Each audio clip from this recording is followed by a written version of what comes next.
आज बात करने वाले हैं असदुद्दीन ओवैसी के बारे में। असदुद्दीन ओवैसी बिहार विधानसभा चुनाव के रिजल्ट आने से पहले ही एनडीए का समर्थन कर दिया है।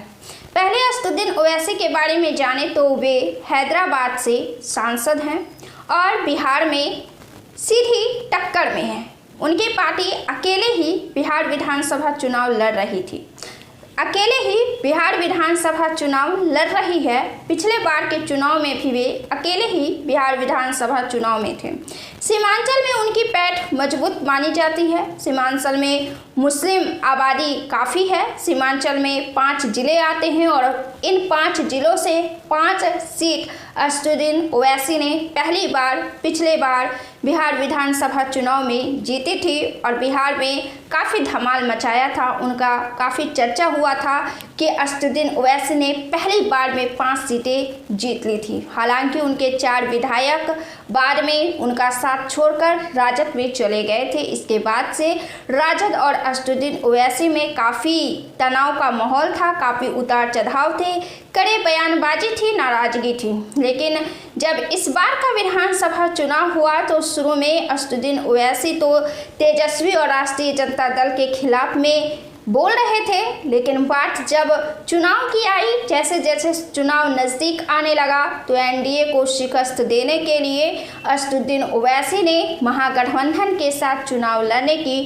पेशकश की, कई बार पेशकश की, लेकिन उन्हें बार बार असफलता हाथ लगी और इस असफलता से भी उन्हें चिढ़ मिली।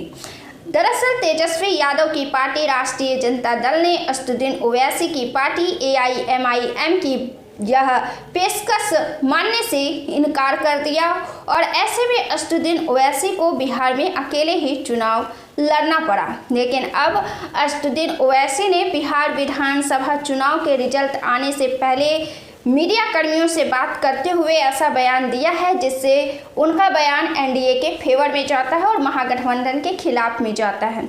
यूं तो देखा जाए तो बिहार विधानसभा चुनाव में वे भी किस्मत आजमा रहे हैं। आखिर बिहार में जीत किसकी होगी, तो उन्होंने साफ साफ तौर पर यह कहा कि एनडीए को शिकस्त देना इतना आसान नहीं है, महागठबंधन के बस की बात नहीं है एनडीए को शिकस्त देना, नीतीश कुमार के नेतृत्व को चुनौती देना महागठबंधन के बस की बात नहीं है। तो आखिरकार उन्होंने चुनाव के रिजल्ट आने से पहले यह ऐलान कर दिया है कि बिहार में एनडीए की जीत होगी और महागठबंधन की हार होगी।